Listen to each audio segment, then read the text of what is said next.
Ma maman venait d'un village dans le nord de l'Argentine, non, pas le nord de l'Espagne, dans les Asturies, et, avait été partie à l'âge de, elle avait, je crois, quelques mois. Et après, elle a grandi en Argentine aussi, dans un milieu des gens qui venaient des Asturies, parce que ses parents étaient militants anarchistes et ont été assassinés en Argentine en 1927, à une époque où il y a eu une grande répression du mouvement anarchiste. Et elle a grandi après donc chez des tantes qui se trouvaient aussi à Buenos Aires. Et, du côté de mon père était berlinois, et, d'une famille assez engagée politique et en plus avec un papa qui était juif, une maman qui ne l'était pas. Et donc aussi des gens très libres, et puis aussi contraints par l'arrivée au pouvoir de Hitler. Et mon père est parti très jeune. Il est parti, je pense qu'il avait dans les 14-15 ans. Ses parents l'ont fait partir en vélo la nuit. Il a été en France. Et en étant en France, il s'est engagé dans les brigades internationales. Donc il a fait la guerre civile d'Espagne très très jeune. Et ensuite, il a dû quitter par les Pyrénées lorsque les brigades sont sorties. Et ma grand-mère, qui était dans la Croix-Rouge, je ne sais pas comment elle a fait, elle a ramassé tout le monde et ils ont pu se retrouver au Paraguay. Et du Paraguay, après, ils étaient allés en Argentine.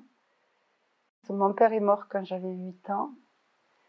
Et j'ai grandi donc avec ma mère et mes frères. C'était l'époque de grand engagement politique de la jeunesse, auquel mes frères n'ont pas échappé.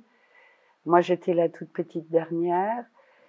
Et bon, après, il y a eu la grande répression. Et donc voilà, j'ai un frère qui est disparu, un autre frère qui est mort dans des conditions assez terribles.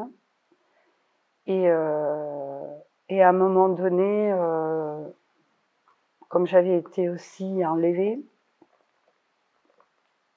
les militaires recherchaient un chef d'un parti politique qui était dans la clandestinité, dont la femme avait le surnom l'Allemande. Du coup, ils recherchaient partout ce qu'ils pouvaient. Donc, je correspondais tout d'un coup à ce profil. J'étais la sœur d'un prisonnier politique et ils savaient que j'allais à une école allemande. Donc, je soupçonne aussi une professeure de l'école à laquelle j'allais de m'avoir dénoncé, dont le mari était militaire. Et donc, oui, j'étais kidnappée avec ma mère et mon frère qui avait la leucémie. On correspondait, je crois, tellement pas à ce qu'ils recherchaient parce que moi j'avais 17 ans, je pouvais pas être la femme de l'autre chef qui était une femme déjà qui avait eu 3 enfants. Voilà. Donc au bout de quelques jours, ils nous sont relâchés. Et là, ma mère m'a dit, faut que tu partes.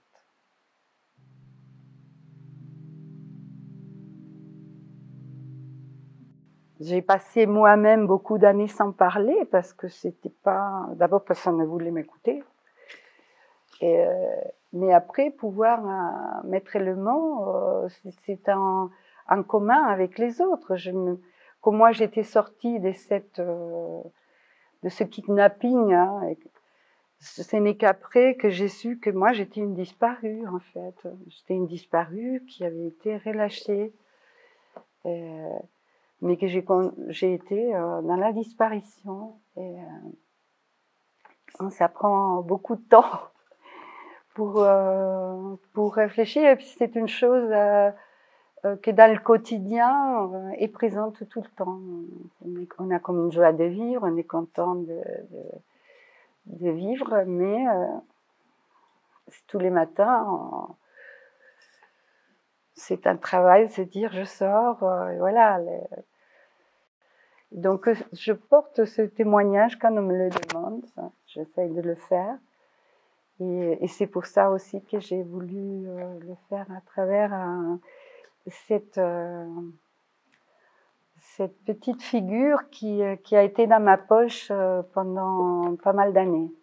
En fait, je visitais mon frère en prison et j'avais retrouvé un autre gars qui était en prison avec lui dans le moment où les visites étaient dans la cour.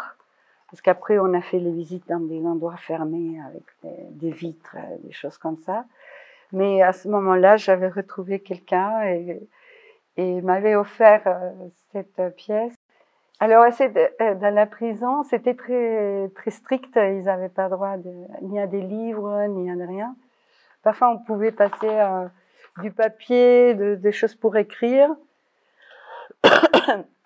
Et en fait, il faisait beaucoup de choses avec la mie de pain.